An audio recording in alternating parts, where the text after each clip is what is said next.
Welcome, Scorpio. This is Regina from Pacific Tarot getting ready to do a reading for you. This is not prompted by any particular inspiration or astrological phenomenon.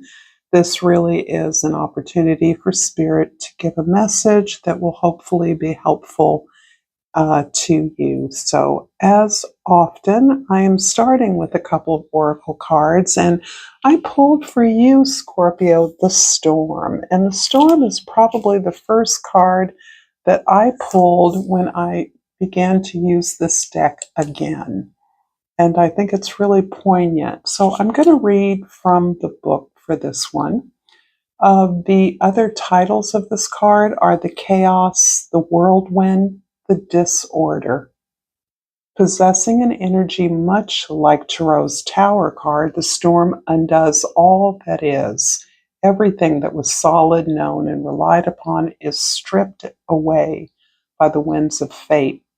The Storm is a great equalizer no matter how far we've come on the path, no matter our age, wealth, or wisdom. We can't hide from its savage winds. Their disturbing winds stir anxiety and make it impossible to see and think straight. If you try to fight the storm, you'll lose. A better option is to seek temporary shelter and a reliable friend. When all else fails, go within. There, for a moment, you settle into the eye of the storm. So this is beautiful energy for Scorpio, you who are so comfortable in the dark. Storm's intention is to rebalance your equilibrium. It is not a result of precarious conditions, not the cause of them. It is a result of precarious conditions, not the cause of them. I think this is a beautiful thing to keep in mind, the idea that we're rebalancing our energies, our world through the kind of disorder and chaos we find ourselves experiencing in the social moment. That there is inherent imbalances that are being purged to some extent, even if they appear to be emerging in dominance.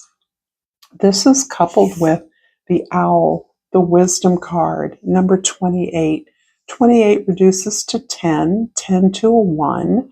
So that's both the Wheel of Fortune and the Magician card. Both cards indicate a kind of change, a kind of declaration, a new order. So I also am feeling a sense of connection to, I think she was Diana in the Roman, Artemis in the Greek, the goddess who stepped full blown from her father Zeus's brain. She was the huntress. She was the guardian of the forest. She was independent. I believe she was always a bachelor, but she was a force unto herself, doing what many might consider untraditional things. Because of her unusual birth and her alliance with her father, she was given a wide range of unconventional activities. But the owl, I believe, is one of her symbols or animals. And so this idea of independent, ranging experience, exploration, travel, freedom to roam throughout the wilds, the rewilding of the world, the rewilding of your own experience seems to be caught up in this idea of the storm. So in the present, the Magician, and this feels like a direct iteration of this wisdom card, where the owl appears. But here I feel like the Magician is speaking to this presentation, your story, your creation, something that represents you, the establishment of that, the public facing of that, you telling your own story, you're holding on to your story clearly enough to be able to communicate it to others in the face of the savage winds, in the face of the inability to think or see straight. I think that's pretty pronounced as the magician creates through what they have, the resources at hand. So everything you need is within you. And you are able to make a declaration through your story, your offering, your information, something that you're sharing that you've built that represents you. In the past, the devil card. So the devil card is speaking about, I think this is speaking about some particular losses you've experienced. And these losses can be around a fundamental relationship in your family with a significant other. Those particular significant others reflect upon a time in your life when you felt that you were pressured to act in a certain way or to do things according to the expectations of others. And that messaging, that modeling has been with you for much of your recent experience, your recent history, a way perhaps that you're recalling or drawing upon that energy to define the distance you've come and identifying yourself as an independent, as one who is free to explore, roam, discover, pursue one's own desires. And this is talking perhaps about the way in which that felt like a prison at the time, but you could not articulate that because you didn't know anything else at the time. There was nothing else to compare it to. And so the fact that in some ways you may have duplicated this sense of codependency with others or another because you were bonded to a story of fitting yourself into the needs of others. What a dramatic shift I'm sensing from this movement in your life and then the current kind of global phenomenon that you are making sense out of through your own story, the articulation of your own story, your own principles, your own values. In the future, the Lady of Staffs. This is the Queen of Wands. And what is powerful about her is that she is inspired. She is passionate. What they do, sorry about the gender specificity, what they do is motivated by a dream, a desire to grow, a desire to expand, expanding more of the ability to tell your story, to share your perspective, is something that is motivating you now and in the future. Whatever you're building or starting, you're wanting to do more. You're wanting to stay on this passionate path that allows you to express yourself in this very vibrant way that comes from a fairly deep place, but that you represent this explorer, the huntress, in the best sense of the word. I don't mean to deify or glorify the killing of animals, but in the sense of providing food for the table. And this wasn't a luxury item back in the day. You couldn't go to Safeway or wherever you go to buy food. You had to get your own food, grow your own food, etc. So I do think that this is a way that your inspiration is inspiring others, motivating others to work with you. If this reading is resonating for you, Scorpio, please like this video. Please subscribe to my channel, Pacific Tarot. I appreciate all the support that you give me, the donations, the appreciations. I love your comments. Thank you so much. And feel free to correct me on any of my janky mythological summaries that may be expressed. So the Devil card in the past is clarified by the Seven of Swords. One more, please. Ooh, let's take the Queen of Cups here. I'm not going to take all this other stuff, but I did take the Five of Swords, clarifying the Magician card and the Nine of Cups. And for the Lady of Staffs in the future, or the Queen of Staffs, I have the Knight of Wands and the Page of Wands. I'm not going to take both of these. I don't like the way that came out. Let's get another card. The Death card. Oh, so much better. All right, so my dear Scorpios. All right, in the past, the Devil is clarified by the Seven of Swords and the Queen of Cups.